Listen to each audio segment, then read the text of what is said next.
Hello everybody, I'm SJM. Welcome to some Cubic Odyssey. Still prior to launch, I wanted to do a little tips and tricks video from my experience playing in the demo version, as well as watching some of the content, the early access content that some creators got to help promote the game ahead of release, which should be pretty much on the shelves by, well, not by now. I'm going to try and get this out before the actual release, but wanted to put together some things just to help you get started in a new world and kind of, increase some of your productivity and efficiency in getting things done in the new world. The first tip I want to say is that you should probably not set up your first base in the initial world. So here on Bardwell 1 where you start, definitely you have to do a small base to get going, but you shouldn't set up any permanent type of residence here, just because this planet will only have 3 tiers of, is it 2 tiers or 3 tiers of ores available to it, whereas when you get to the second planet you should have all accessibility to all 5 tiers. But I might be wrong about that. Maybe I misread some of the GUI information when I was watching other people play, but definitely on the first planet here you got a limited access to upgrades and the things that you need to do upgrades. The next tip is with respect to your ship. So if you look in the top middle there, it says I'm 50 meters away from my ship. As soon as I'm within 50 meters, I can actually interact and get into it from there. So you can park your ship outside of your base and jump out of it and not have to worry about being like too far away, right? As long as you're within within that 50 meters, you'll be able to get into it. Just don't do something like, because there's no fall damage and you don't have to worry about it. Say you're coming up on something dangerous, you don't want to get your ship to get shot, so you kind of stay way up out of reach of those kinds of things, and then drop down from way far away. So there, now I'm 84 meters. I can't get there, and the only way to get there would be to use this button to teleport there, which costs you half of a fuel cell 1. So it costs 150 energy basically to get there. So in the early game it's quite costly to get there. So just be aware of that, and take that into consideration when you're parking your ship around your locations and being able to get back there.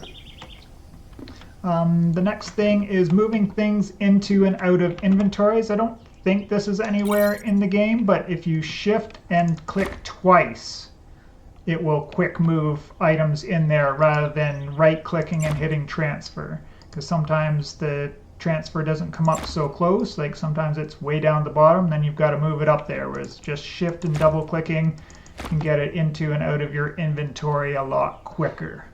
Okay. Next thing is gathering resources. So as you're going about the town, or about the world, there are many different ways that you can get your resources, right? You can ask QB to scan, like say you need gold, so you can ask him to find some gold for you, and then he'll point it out. You go down there. You can also use your own Q button, and it will highlight ores within a certain vicinity of you, depending on the strength of your scanner. This is probably the least efficient way of finding ores. The next step up from that is using caves and open areas, like say where our ship originally was. You can see exposed ores in there.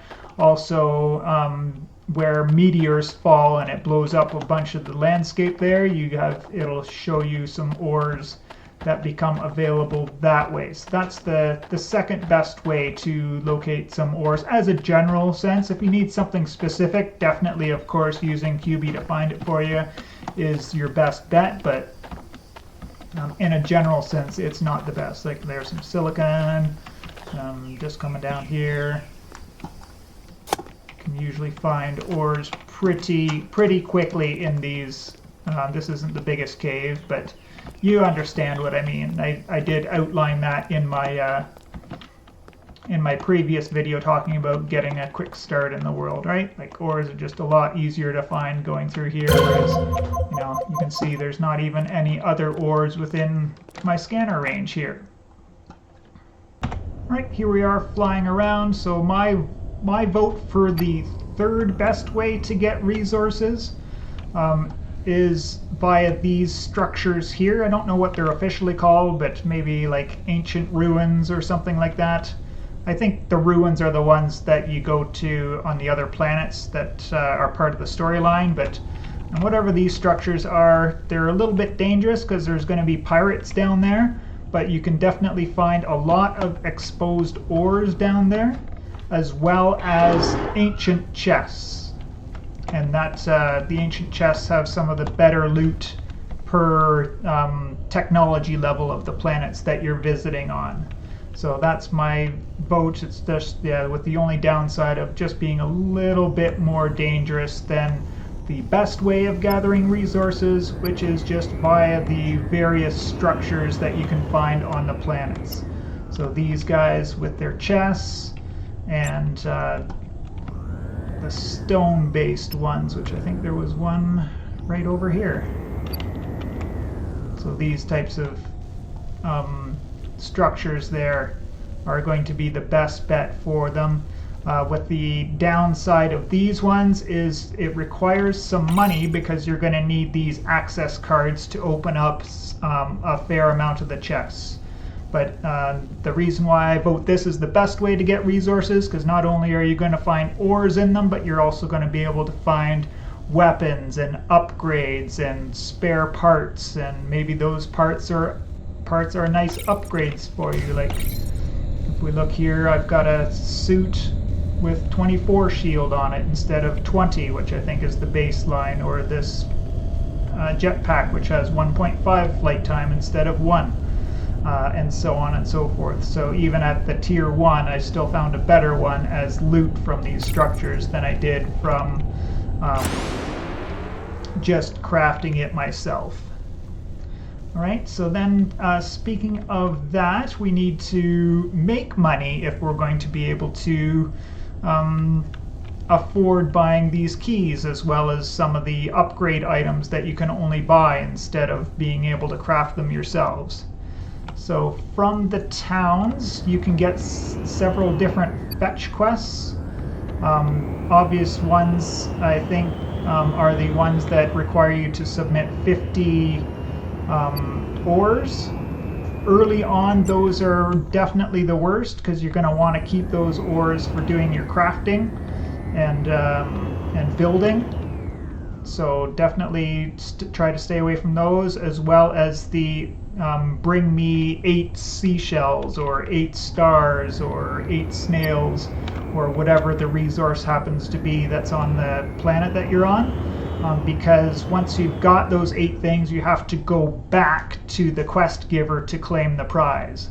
But the best fetch quests to do are to kill the large predators or the pirates that are bothering them, because you can just go to the location, which is marked by a big blue exclamation mark, kill the threat, and you get your reward right away, and you don't have to go back to the town for it. So always pick those up where you can and finish them off.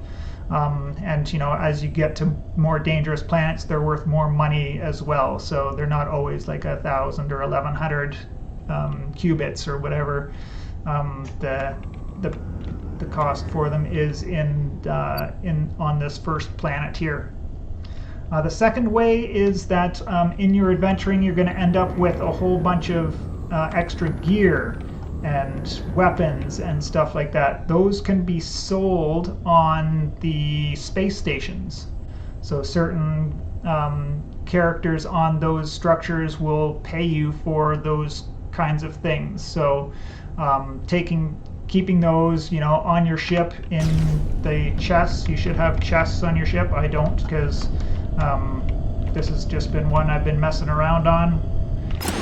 quite a bit. I haven't been doing a lot of gathering on this character, but with this ship, so going up to the space stations with all that stuff and selling them. I'm not sure on what items are more valuable than the others, but it's definitely another way you can get the easy money, rather than putting all those things into the recycler and just ending up with the energy cores. You can sell them for money.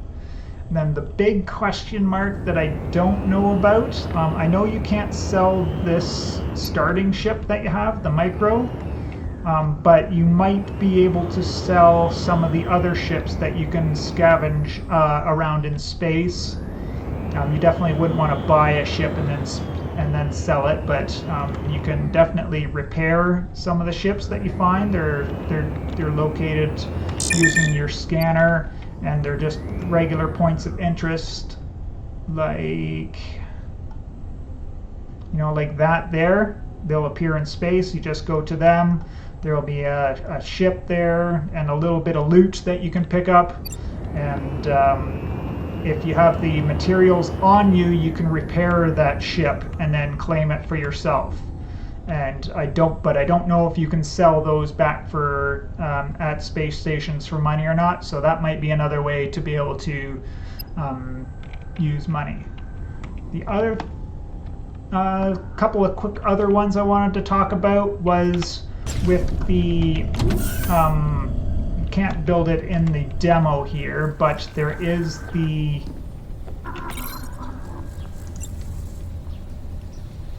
modding bench. With the modding bench, as you go up in tiers, you're going to have like lots of different mods that you can put into your gear. They look like maybe I don't have any right now. We'll just look at this one. See, this suit has 2 mods in it. The scanner has 2 mods in that jetpack, so on and so forth. You can put up to 4 mods into one piece of gear, but you can't ever remove the mod to put another one in there.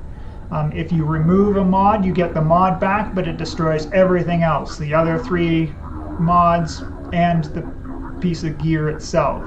So as you go up in tiers, do not use low-level mods in your gear, unless you don't think you're going to be using it for very long anyways. Depends on your situation, but as a general rule, less is more in that situation. That way later on when you find a higher tier mod, you can put it into your you can put it in at that time, or if you really need a certain stat on your gear, like you want to increase your shields for your suit, or if you want to increase your fire rate with your weapon, so on and so forth. So that's my tip for modding your gear. And let me go take care of this guy down here. I'll be right back. Right, that's taken care of. Building tips. So you have things like stairs, but just note that you can't put things on the back or on the sides of stairs once they're in there. So if you wanted to fill this in, you'd have to do something like that to be able to fill in the blocks that are around the stairs, right? And I think similar goes to the ramps, and they don't connect well at all. Like in Minecraft, they'll, if you have 3 stairs around here, they'll connect and look nice, but in this game, at this early stage of the game, they don't look very nice. But you can put them on their side naturally. So you can put ramps on the side if you wanted to build some different shaped structures. Just note that the texture knitting is not very good, and you end up with these space in between there. So just be aware of that. For now, it's not the greatest, but it is something that you can do. And then lastly, I guess we could talk about character classes. So in the game, we're going to have 4 different character classes. There's going to be the miner, crafter, pilot, and knight. My choice, which I think is going to be the best, is going to be the knight, because you get bonuses for fighting against the darkness. clearing dark cubes faster, and you get more resources from the dark enemies. I don't know how needed those resources are at this point, or if they're just sales fodder for money. But I think in a long-term game, the knight's going to be the best. And I think from the description here, the crafter leaves me open to a couple of choices, but I think this is a no-go pick for any situation, right? Even in a multiplayer game, you wouldn't want to have a crafter in your group at all. You'd rather have two miners than a miner and a crafter, just because the big question mark I have is when we get mods in your gear, is it going to remain to the current tier of the gear that you're crafting?